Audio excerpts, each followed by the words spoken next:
People of Earth, we have come to upgrade your cosmic consciousness. DNA activation ready. In 3, 2, 1.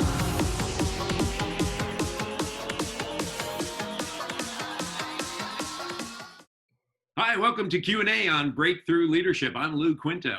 And I'm Craig Anderson.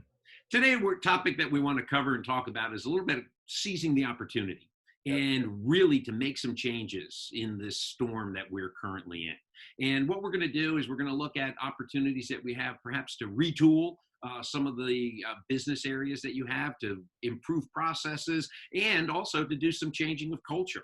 One of the things when it comes to change, as we all know, is the biggest hurdles. Most people say, well, that's the way we've always done it. Well, folks, when we get out of this, that ain't going to be the way that we've done things anymore. And so we have an opportunity when it comes to implementing change, improving processes, improving your business to really go ahead and do that.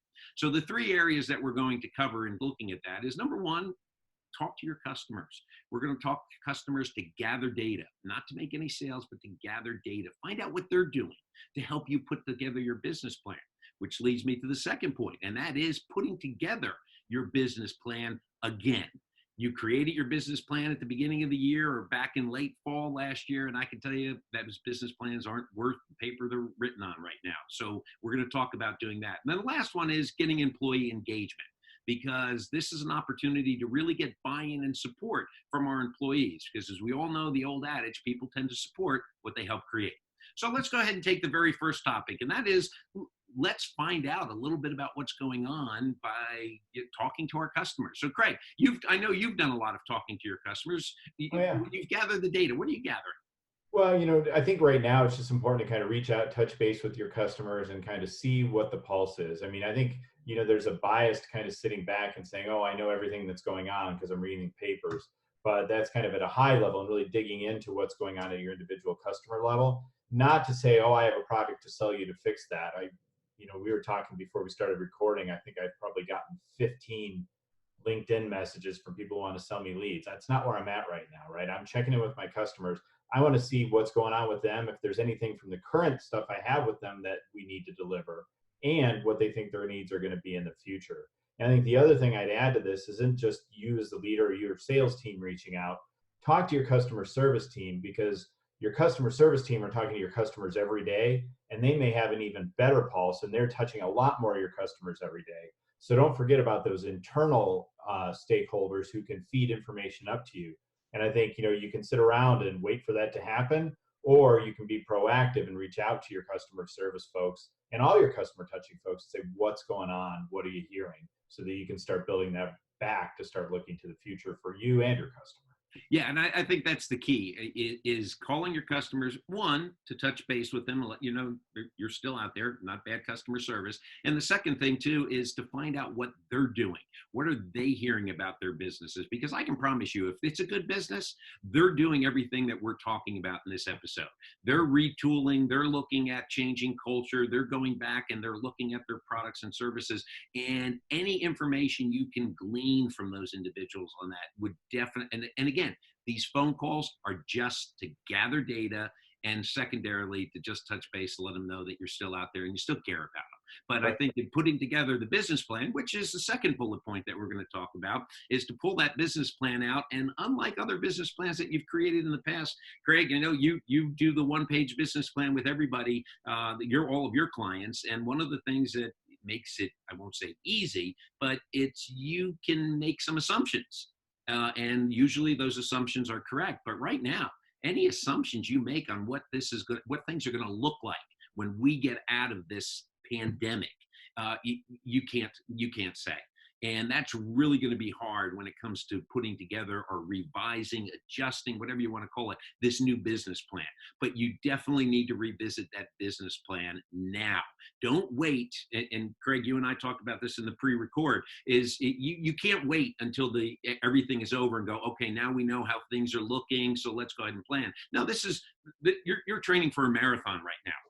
Do your stretching, do your training, do everything now, so that when that gun goes off and we're back in the offices and things are starting to hit their stride, you begin running that race. And so that business plan becomes important. Yeah, and then I will give kudos is what the one page business plan actually went out and heard enough from customers saying, hey, we need a pivot plan. We need kind of a short-term plan to get us through the next 3 months and then kind of It's a return good to way of putting it. Yeah. so we offered everybody kind of a new subscription to a 3-page, 3 to 4 month pivot plan so they can start making those adjustments and figure out, all right, where's our short term and let's get ourselves poised for the long term.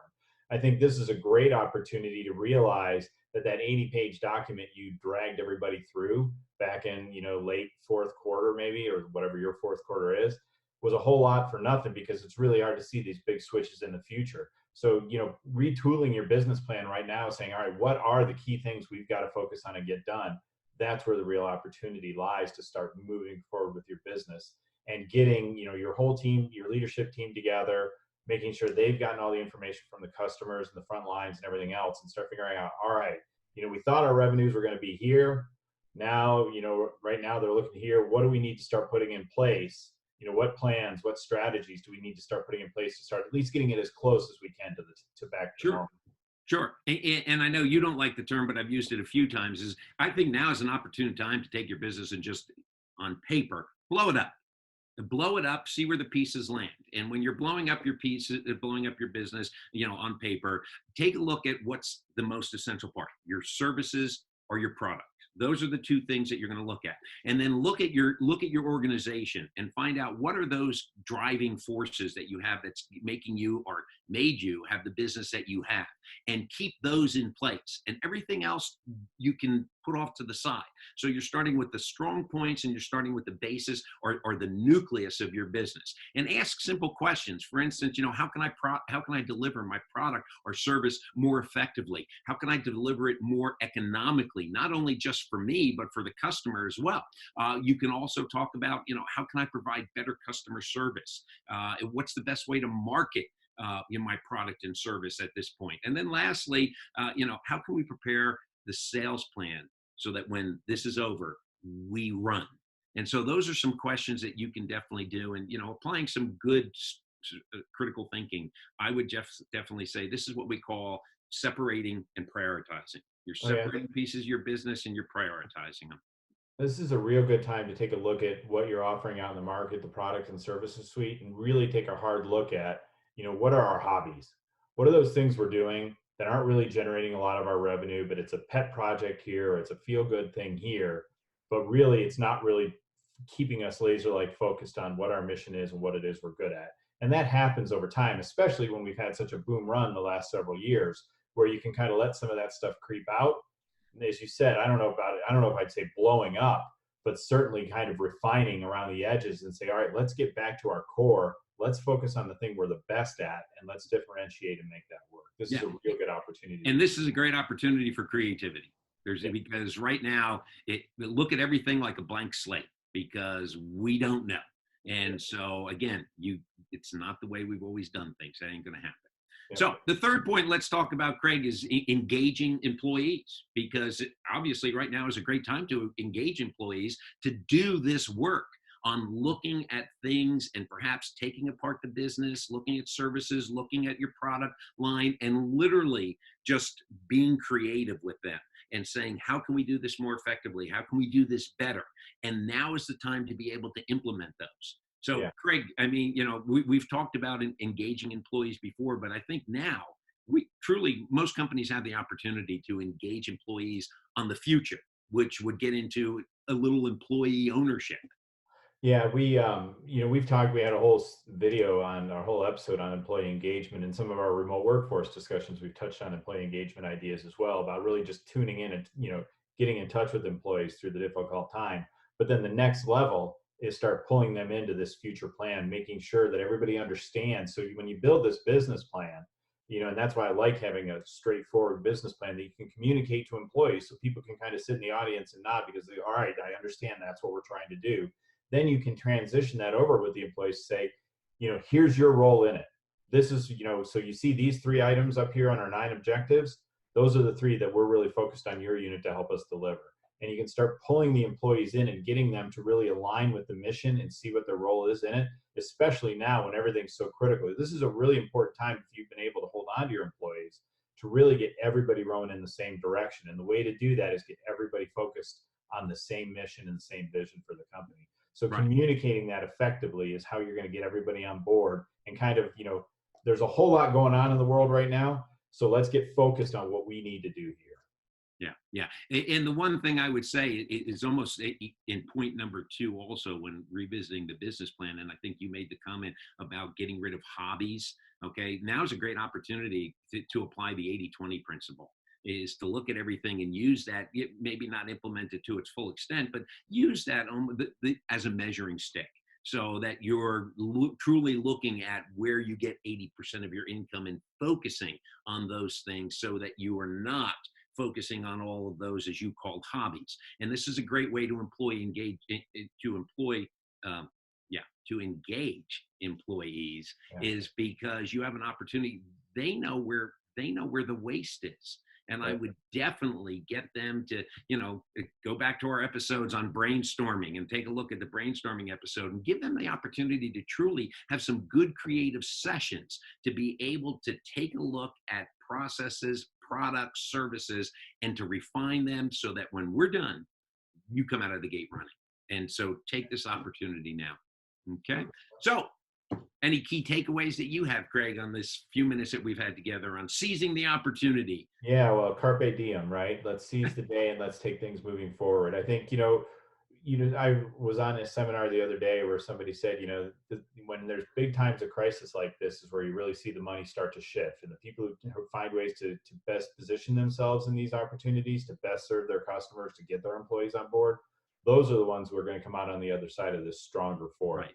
And I think that's really, by pulling these items together we're talking about here, you really have a great position to intentionally get your business moving forward. You found a way to get intentional in there. There's no Every question. Okay. All right. Yeah. My key takeaway is now is an opportunity to clean house.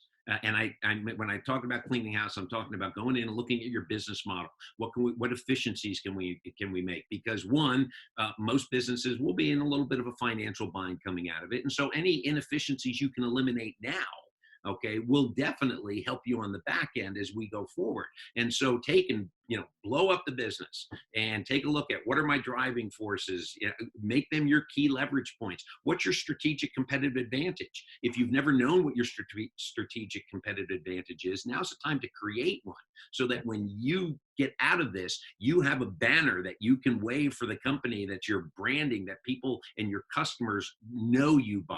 And this is a great opportunity to do that. So, don't sit back and, like many of us have probably done in the first couple days of this, is to cry, oh, woe is me. Now's an opportunity. They've used the expression, or I know I've used it a few times, stop the world, I want to get off, just to have extra time to do something. Well, you've got the time to do some things that you've never had before. Don't let this opportunity escape you. Seize that opportunity. Okay. Absolutely.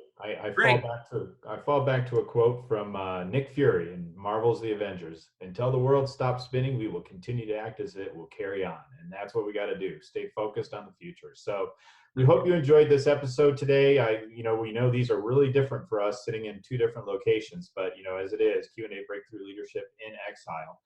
But we hope you find this helpful. If you do, or you know someone else who's struggling with some of these ideas, please like, share, and subscribe it with to your friends and your business colleagues. And also, our podcast is available on all platforms if it's easier for you to consume content just through audio. So until next time, I'm Craig Anderson. And keep your hands washed and keep your distance. I'm Lou Quinto.